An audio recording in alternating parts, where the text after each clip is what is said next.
morning. Good morning. So my name is Janet Strickler, and I grew up in Boulder back when it was a much smaller town, and now live in Longmont. And I'm really glad to be worshiping with you this morning. You have a beautiful church.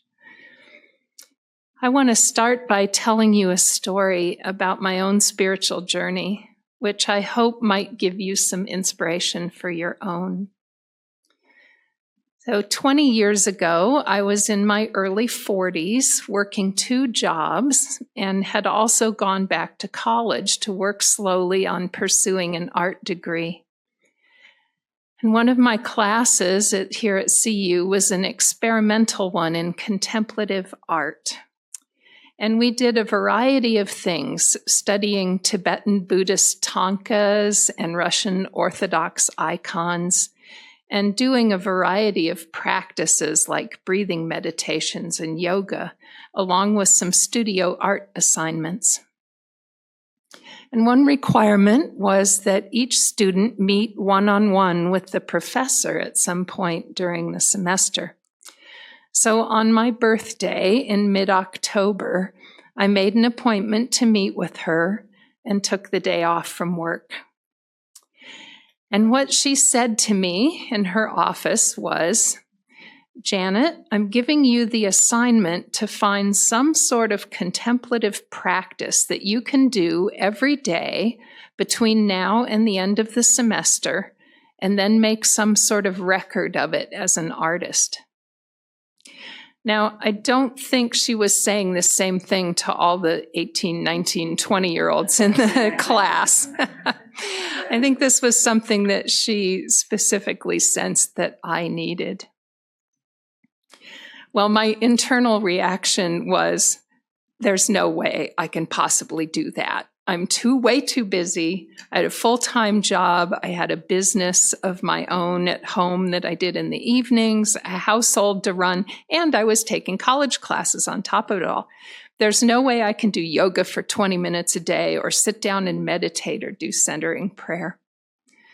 I didn't say that out loud to her, though, and I went away to think about it.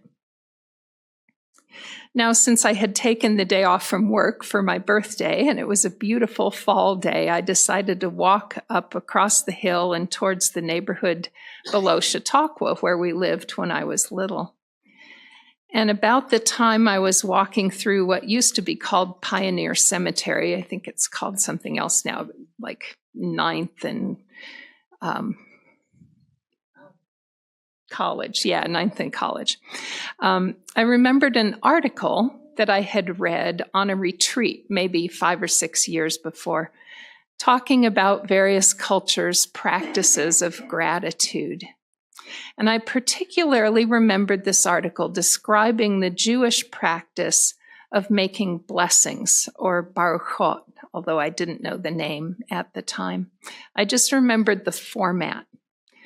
"Blessed art thou, Lord our God, ruler of the universe, who creates ...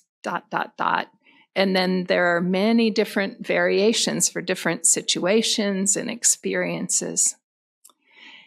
And it occurred to me, hey, that is something I actually could do every day, to make up these blessings and write them down.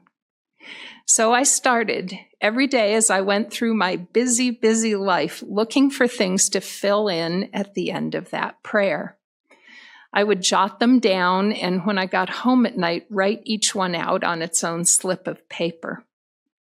I kept a pad of paper on the seat of the car, so sometimes I'd be in the middle of my commute and reach over and scribble something down without looking, which made for some interesting puzzlement when I got home and had to decipher what it said. Reading back bird. Oh, blessed art thou, Lord our God, ruler of the universe, who creates the red-winged blackbird. Each time in the evening, I wrote out the entire prayer, not just the end part. Blessed art thou, Lord our God, ruler of the universe, who creates the cumulus cloud. After doing it for a while, I had to start looking deeper than just the obvious things. Blessed art thou, Lord our God, ruler of the universe, who creates the traffic jam on the diagonal. Really? Well, while God didn't directly create the cars or the rush hour, he did create the human ingenuity that invented them. And if I hadn't been brought to a standstill just then, I wouldn't have been able to watch that raptor circling over the field. Blessed art thou, Lord our God, who ruler of the universe, who creates the soaring hawk. Over the course of the 2 months that remained in the semester, I wrote out nearly 400 of these blessings, naming everything from spiral seashells and swallows' nests to the funny faces a coworker made and a hot shower. They did all eventually become part of a piece of art, which is a story for another time. But the really important thing is that practice transformed me completely and transformed my outlook on the world. Up until this point, I had been grateful when something particularly nice happened to me, or when someone gave me a gift. But now gratitude became a lens through which I looked at the world, and I was much less likely to take things for granted. Suddenly, the fact that I could twist a faucet and have hot water come out was not just a given, as the expression goes. It was a given. It was a gift, pure gift. The taste of raspberries, the way when a baby smiles, everyone around them just lights up. And that one particular size and shape of barrette that holds my hair just perfectly. The world was chock full of presents to be unwrapped and savored every single day. So I started to wonder if other people had had this experience, and I began studying and reading about gratitude. I read about the Jewish baruchot, of which there are many, and I can now even say a few of them in Hebrew. So in the Gospels say that at the Last Supper, Jesus took bread and blessed and broke it. He was probably saying this blessing, Baruch atah Adonai Eloheinu melech ha'olam, hamotzi lechem min ha'aretz. Blessed art thou, Lord our God, ruler of the universe, who brings forth bread from the earth. I discovered books by Brother David Steindl-Rast, a well-known Benedictine monk who founded the Network for Grateful Living and the website grateful.org, which I highly recommend, by the way. And eventually I got to spend time on retreat with him over several summers. And I started reading some of the psychology research about the beneficial effects of practicing gratitude. But I also realized as I talked to people about it and began to lead workshops and retreats about it, that most people don't really know how to go about practicing gratitude. Most of us recognize some big categories that we're grateful for. Grateful for my family. I'm grateful for my friends. I'm grateful for my health. I'm grateful for my job. At least once in a while, we stop to be grateful for our food. But we might be missing a lot if we don't go a little deeper. One of the exercises I often do with folks in workshops is to have them pick some ordinary object, something they use every day without really thinking about it, say a ballpoint pen. And I have them write for a few minutes about it. Why is it useful to them? What is it made out of? How and where was it designed and manufactured? And who did the work? How did it get from the factory all the way to their hands? And what people and infrastructure made that possible? Each time we do this, no matter how mundane the topic, we are remembering our connection to that great web of interbeing that Thich Nhat Hanh was talking about in the reading we heard a few minutes ago. And underlying all of that is the source of everything, the great mystery for whom we use the name God. And I can tell you from my own experience that this practice is a great path to joy. Which brings us right back around to St. Paul's instructions to the church at Philippi. Rejoice in the Lord always. Again, I will say rejoice. The Lord is near as the ink in your ballpoint pen. And do not worry about anything, but in everything by prayer and supplication with thanksgiving, let your requests be made known to God. And the peace of God, which surpasses all understanding, will guard your hearts and your minds.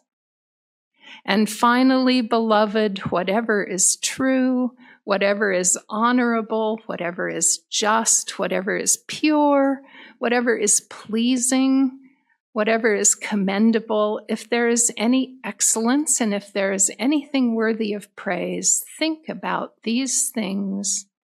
Keep on doing this, and the God of peace will be with you.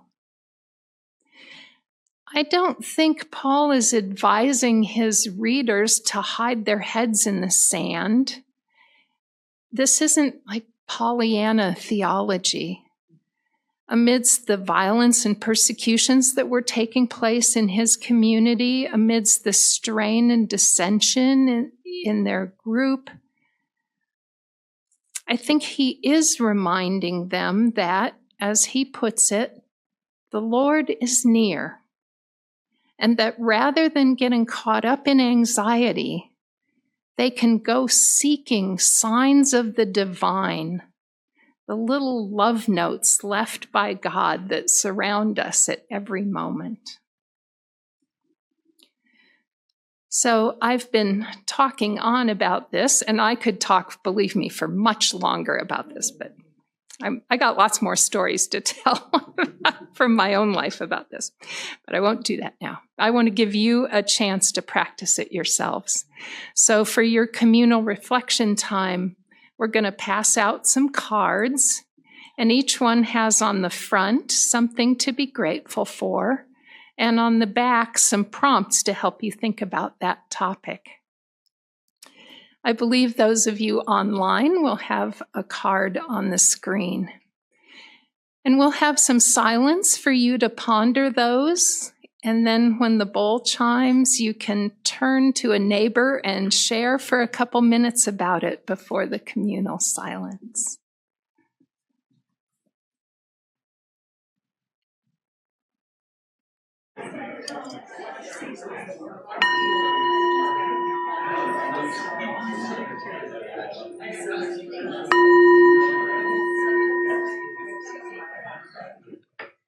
Ooh, Janet stirred some stuff. I love it. Can I tell you what mine is? Yes. Legs.